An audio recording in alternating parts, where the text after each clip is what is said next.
Hello, all you trainers, welcome back to another battle video from the Pokemon Trainers Club. In this video I'm going to take on the final boss of the Paldea region, at least as per Pokemon Scarlet that is. She is the Professor Sada and she will be using a team of past forms of Pokemon that we already know. Behold. This is the time machine we perfected using the power of the terrestrial phenomenon. And in Pokemon Violet of course you will be facing Professor Turo and he will be using future forms of Pokemon.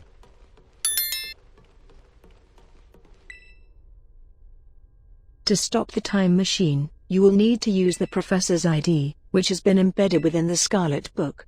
It was very like the Professor to put the final key we would need in that book, of all places. She loved that volume since childhood.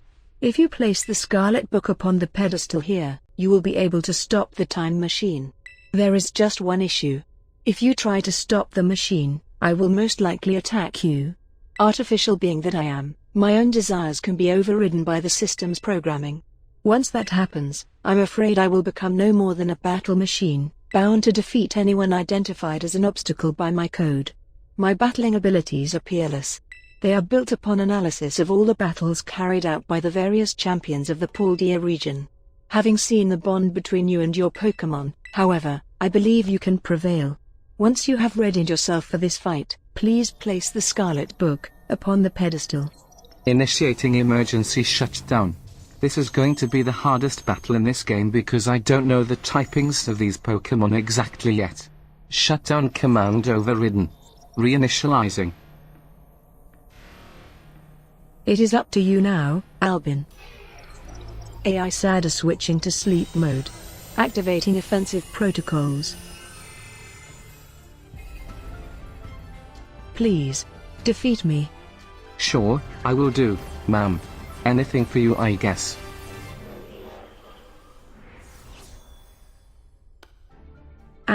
At last.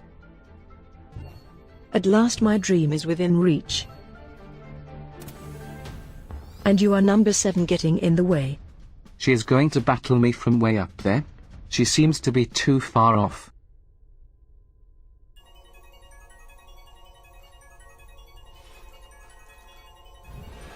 AI Sada has initiated a battle. She drops in her first Pokemon and it's going to be a Slither Wing. It's a bug and fighting type Pokemon but it does look like fire. I'm starting off with my Dudance Pass because I need to use my old trick to defeat her. The Professor Sada has turned into a ghost machine. I don't know who you think you are, but I'm not about to let anyone get in the way of my goals. What is her goal exactly? Just to keep this time machine running? This is the power the ancient past holds. Splendid, isn't it? I wouldn't exactly call that move splendid. It only did neutral damage on Dudance Pass. But these Pokemon's designs does look amazing. So I will set it up with Coil. But it also got the low sweep. Do you imagine you can best the wealth of data at my disposal with your human brain? So I can't set it up now, that's splendid. But all I'm asking is why didn't she just go for the low sweep before? So I lose my first Pokemon but I was lucky enough to get an yawn in there. That made the Slither Wing go to sleep. Armarouge will be my choice for my second Pokemon.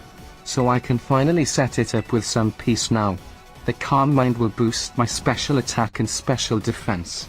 Slither Wing is a bug type and I taught my Armarouge the Shadow Ball and it would help me take down most of her team. The Flamethrower should be enough from here. My Armarouge just has to be faster to outspeed her whole team.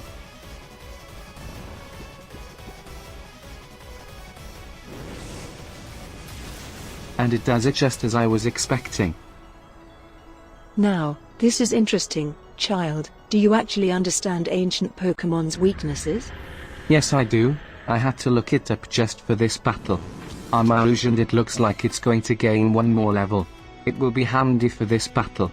Sada's second Pokemon is going to be a Brute Bonnet, that is a grass and dark type Pokemon but that look wouldn't tell you that. It has to be a lot weaker to the Flamethrower. But it got the Sucker Punch, and I totally wasn't expecting something like that. But I was also thinking why she had to send in her Brute Bonnet so early. And still the Flamethrower got all of it. Sandy Shocks is up next. That's the Pokemon I was expecting to face. But she chose Brute Bonnet to give me that sucker punch. Sandy Shocks is the ancient form of Magnemite. It is an electric and ground type Pokemon. I will go for the armor cannon this time. Sandy Shocks just outspeeds the Arceus, even though I feed it with Speed Mint and everything just before this battle. So I lost 2 of my Pokemon. It's Meowscarada's turn now. Sandy Shocks is such a fast Pokemon with an even better special attack. So the flower-stricken Meowscarada somehow manages to outspeed it. That's all over for Sandy Shocks, and the AI Sada lost 3 of her Pokemon. What? Some sort of error has occurred here. Recalculating for critical damage. Now she got only half of her team left. So we made it halfway through this battle. I need my Meowscarada for later, so I'm switching to my Rivavroom.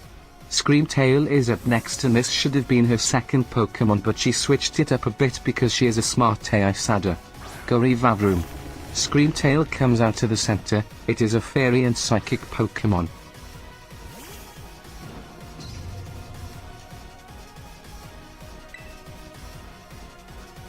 I feel that I would have time to set up a little. Screamtail does the Zen Headbutt, but the Rivavroom was able to tank that, being a part poison type. Shift gear will increase my speed, so I will be attacking first in the next turn.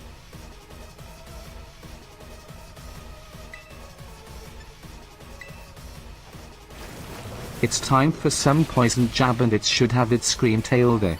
My Rivavroom is holding a shell bell so it can gain back its lost HP a little. But I don't know why Screamtail's Zen Headbutt has to be this weak. I could actually take it from here, so shift gear one more time so I can have even better attack stat. I can take out the rest of her team from here, I feel. Let's try that Iron Head this time around.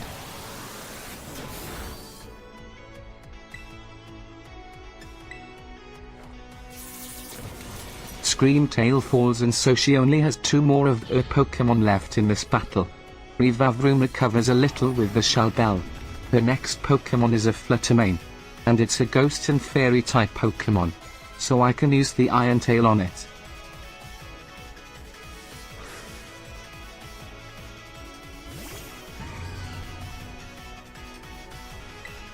The double shift gear helped out a lot, as Flutter Mane goes down with just 1 Iron Tail. Now I'm ready to face her final Pokemon. Rivavroom just have to get a bit of healing to do before that, and now it's ready to go.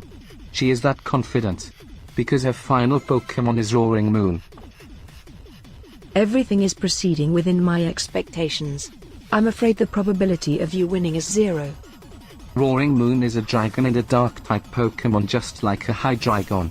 Not only that, it also has photosynthesis ability. And it's holding a booster energy that allows it to boost its powers. Roaring Moon is one scary Pokemon to come across.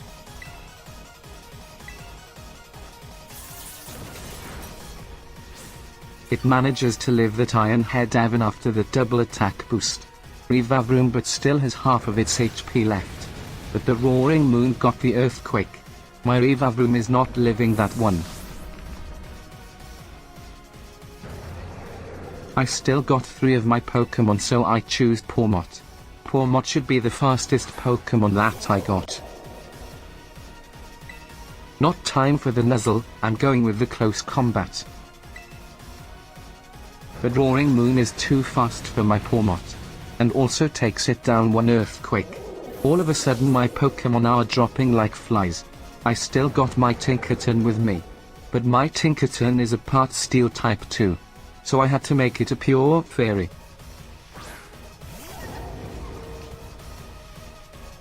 So I got to terrestrialize it to have a chance of winning this battle. Tinkaton only has to hit it with the 1 final blow. Roaring Moon and my Tinkaton are at equal levels. Terrestrializing the fake out could end up doing it. So all you trainers out there, if you have watched this battle till now, thank you so much for your time. Please consider leaving a like on this video and subscribing to our channel. Also let me know your thoughts in the comments below. If you like to help my channel grow, please do share this video to the maximum. Fake out didn't do a lot of helping there. So it's time for the Gigaton Hammer. Tinkaton was able to survive the earthquake only because of the terrestrializing. So that's the end of this battle. Please do check out my other battles and I will see you in my next battle video. I still got few more powerful trainers to beat in Paldia.